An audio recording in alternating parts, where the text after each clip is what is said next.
Hi, Mary Ellen here, and I'm just going to jump right into some things with how we handled uh, adversity and found joy and pleasure in the present moment.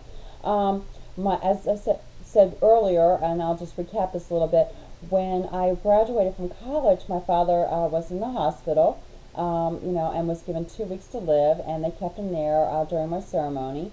And to be honest with you, I didn't want to go to the ceremony. I was really feeling pretty down and pretty sorry for myself, and really scared and anxious, and all those emotions that you can imagine when you get the word that your dad's going to live for 2 weeks. And my mother was like, "No way. You are going to go, and we're going to have a good time there. Besides, your father and I have worked hard for this. You've worked hard for it, and we're going to enjoy your graduation ceremony. You're going to get it." And you know what? I'm really glad she did make me do that, or not make me, taught me how to do that. We did have a great time. She loved meeting my professors, and going up to the school and seeing me get my diploma, and it was a thrill. And my father was with us in spirit, and my sister, my brother-in-law came along, and God bless my brother-in-law. I mean, I think he's like, kind of pedal to the metal a little bit so we could get back before the hospital closing hours were over, so Dad could see the diploma. And the nurses were like, "Wow, he was just excited and happy the whole day. That's all he talked about was you getting your diploma." We didn't know whether, because he had times, with the medication he was on, they thought maybe he was hallucinating or something at times. But no, he was a happy camper. It's all he talked about the whole weekend. And then the next morning, we picked him up to bring him home. They had 2 weeks, to bring him home with hospice. And oh my gosh, I'll tell you, my legs were shaking as I was driving us home. I was petrified. I did not know how I was going to handle this situation. But my parents got me through it. They showed me how to handle it. My dad, my sister had this adorable little girl, my niece, Nicole, and she was a few months old.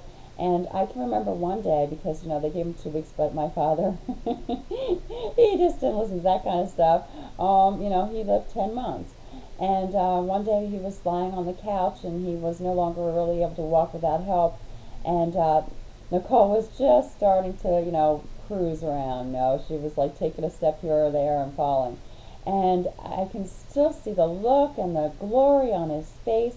She fell down, and he kind of started to move, from the sofa, and realized he could. And he said to me, he's like, "Ah, I thought I could get up and pick her up, and then I remembered I couldn't." He said, "But oh, what fun!" He just had so much fun. She got herself up anyway and got back up. And that taught me a lot of stuff. I mean, my mother, at that point, she had lost her parents, and I asked her. I was like, I shared with her I was scared, I was anxious. And she said, "You just can't go on like that. Let's enjoy what we have now." And when I was talking about how you can sort of pull on the past sometimes to bring yourself in, I just want to give you one example. So many times the hospice workers, the nurse would take his vitals and everything, and he would go into these like semi-comatose states. And I remember one Friday she was just like, "He's not going to make it past the weekend, we don't think, but we'll be here Monday if we don't hear from you." He had all the signs of impending death. Well, God bless him, that Monday morning he woke up and said, "I'm hungry."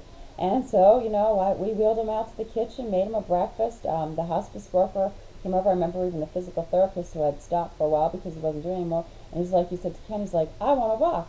And, they got the walker out. My dad walked as much as he could, and Ken was like scratching his head and shaking it, because they really did not expect to see him up and out of bed.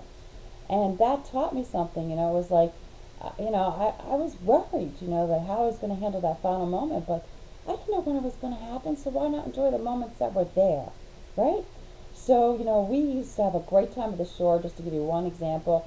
And so, one day I was just like, yes, we were reminiscing and talking about it, and it was cold outside, but the sun was just coming in through these beautiful bow windows that we had overlooking the river, and making this gorgeous design on the floor. And I was like, I'm in the mood to put my bathing suit on. I put my bathing suit on. We made a pitcher of iced tea. My mom got some shorts, and we just spent the day at the shore.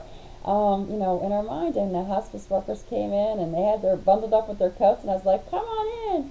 We're having a beach party." And we just did, and it was fun, and we made the most of it.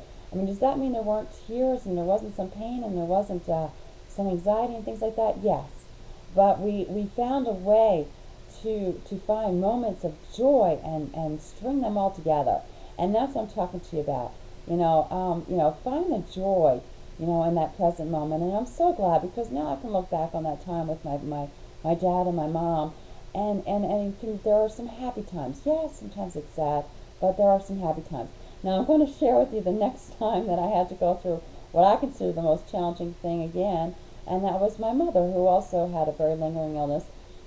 And during her hospital stay, they actually literally made me see a psychiatrist, okay, because they said I was too positive.